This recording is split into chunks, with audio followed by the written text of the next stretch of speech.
in some of the policy directions I'm trying to explain to the IG when we release it on Friday, is to make it clear that there are circumstances under which the police officer can defend himself. Whether shooting leads to loss of life, or perhaps apprehending a criminal by perhaps taking the lesser measure to make sure that you apprehend them so that they don't kill many people, or they don't kill you or kill other person or kill many people, is now a subject of the circumstances under which the police officer is going to find themselves. And when even the president talks about shooting the legs and so forth, it's figuratively trying to say that it should not be your first desire to kill. You have to find a way of trying to apprehend. And the law itself is even very clear that if you shoot somebody and you have already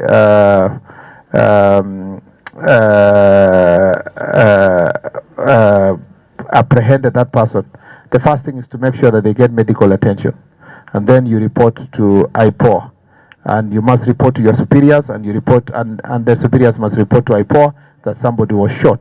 So there's a whole procedure on how you are dealing with a violent attackers.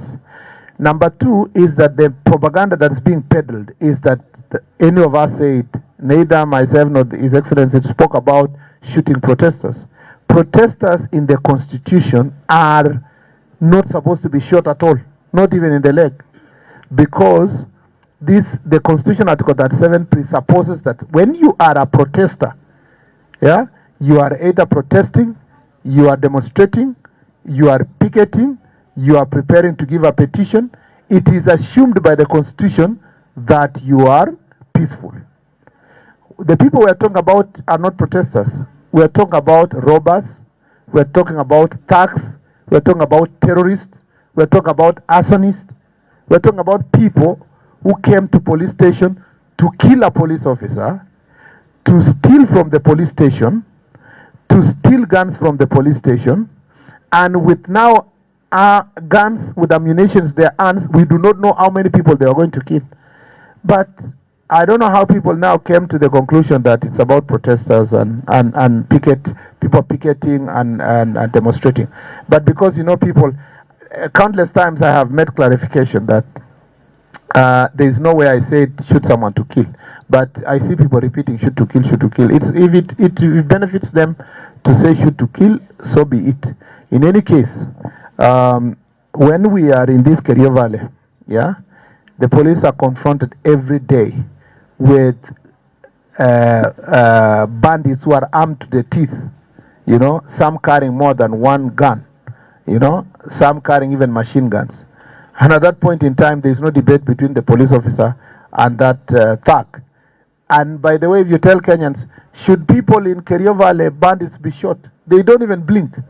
They tell you they should be shot.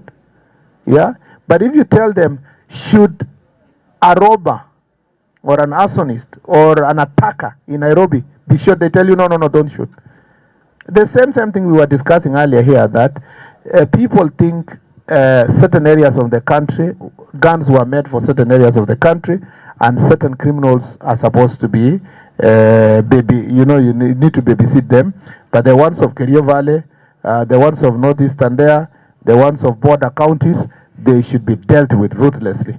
The police officers are properly trained to know when they should use their firearm, and the amount of force they should use, and the circumstances under which they should use, and how they will account for the same. But these jokes that people, and let me use this opportunity to say this, that some of the situations have led to innocent bystanders, including it's suspected that a child was shot, who was not a protester. She wasn't even a protester, not even a peaceful protester, not a goon. And that is a very unfortunate situation, because children and innocent Kenyans being caught in a very, very, very, very unfortunate, violent situation. So, and we're having all this conversation. All eyes are focusing on the police and Murkomen and the president and all that, because it is convenient to only blame the police officers. Nobody asks themselves, how did we degenerate as a nation to have thugs, goons, hardcore criminals, including ones that steal guns and go and use them a day after to do robbery? How did we reach a stage where that was normalized, that politicians are organizing such hardcore criminals to engage in a fight with citizens and the police in the pretense that they were doing demonstrations?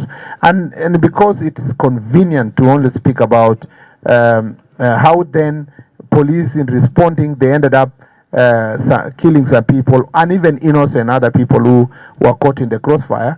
To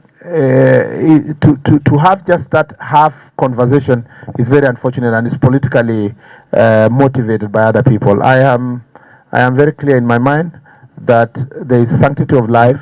People must protect life, and the protection of life includes dealing with criminals that want to take away either life of a policeman or another citizen. And I'll make that even abundantly clear on this Friday. Okay, Waziri, I have actually two questions that are very important for the people of Turkana. One,